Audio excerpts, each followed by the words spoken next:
যে ধোঁকা দেয় সে চালাক হতে পারে, তবে যে ধোঁকা খায় সে কিন্তু বোকা নয়, সে ছিল বিশ্বাসী।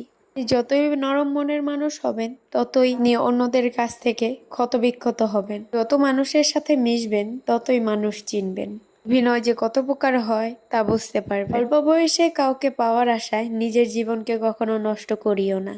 নিজের মতো করে তোমার জীবনকে সাজাও। সময় বলে দিবে তুমি কার হবে আর কে তোমার হবে। সময়ের সাথে সাথে বোঝা যায় যে কে আপন আর কে পর, বন্ধু আর কে স্বার্থপর। মোমবাতির ভিতরের সুতাটা মোমবাতিকে বলে যে জ্বলছি তো আমি, কিন্তু তুমি কেন কাঁদছো? মোমবাতি বলল যে যাকে হৃদয়ের মাঝে জায়গা দিলাম সে যদি জ্বলে যায় তবে আমার নিজের অস্ত্র তো ঝরবেই। পৃথিবীর সবচেয়ে থেকে নিষ্ঠুর মানুষ তো সেই যে তার নিজের প্রয়োজনে অন্যকে ব্যবহার করে। প্রয়োজন ফুরিয়ে গেলে তাকে দূরে সরিয়ে দেয়। ছোটবেলায় শিখেছি কখনো ক্ষতি না করলে কেউ তোমাকে ক্ষতি করবে না। বাস্তবে যা শিখেছি তুমি যার ভালো চাইবে সেই তোমাকে সবার প্রথম ক্ষতি করবে। কেউ অবহেলা করলে কখনো কষ্ট পেও না। মনে রাখবে আমি জিনিসের মূল্য সবাই দিতে পারে না। কাউকে যদি ভালোবাসতে হয় তাহলে হৃদয় থেকে ভালোবাসো।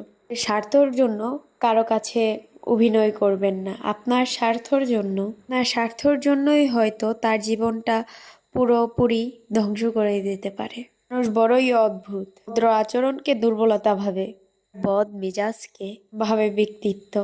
গরিব হোক বা ভিখারি হোক তাদের সাথে কখনো খারাপ আচরণ করবেন না, কারণ গরিব হতে কিন্তু বেশি সময় লাগে না। যতদিন পর্যন্ত না নিজেকে প্রতিষ্ঠিত করতে পারবে ততদিন পর্যন্ত কেউ পাশে থাকবে না। যতই বলুক পাশে আছি সব সময়। কেউ এত ধনী নয় যে পার হয়ে যাওয়ার সময়কে কিনতে পারবে, আর কেউ এত গরিব নয় যে সামনে আসা সময়কে পাল্টাতে পারবে। কেউ যদি তোমার সাথে কথা বলা বন্ধ করে দেয় তাহলে বুঝে নিও যে তোমার পিছনে তারা তোমার নিন্দা করা শুরু করে দিয়েছে। বিশ্বাস আর ভালোবাসা এমন একটা জিনিস তার মর্যাদা কিন্তু সবাই দিতে পারে না।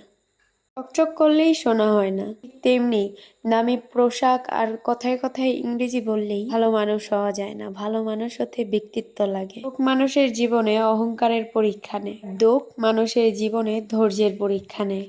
আজকের যে কেকটা দেখছেন এই কেকটা ছিল হাফ পাউন্ডের অরেঞ্জ ফ্লেভারের রাউন্ড শেপের একটা কেক। আর আমরা কিন্তু ঢাকা রানীগঞ্জের মধ্যে কেক সেল করে থাকি। ঢাকা রানীগঞ্জের মধ্যে যারা যারা আছেন অবশ্যই কিন্তু চাইলে আমাদের কাছ থেকে কেক নিয়ে ট্রাই করে দেখতে পারেন। আশা করি সবার কাছেই ভালো লাগবে। আর আপনারা দেখেই বুঝতে পারছেন যে কেকের ওজনটা কত হয়েছে। মানে সবাই দেখে বলে যে কেকের ওজন তো তোমরা হয়তো বা কম দাও, কিন্তু আমরা সব সময় বলি যে কেকের ওজন কিন্তু কম হয় না। এটার মধ্যেও কিন্তু মালটা বেশি হয়েছে, 3 গ্রাম।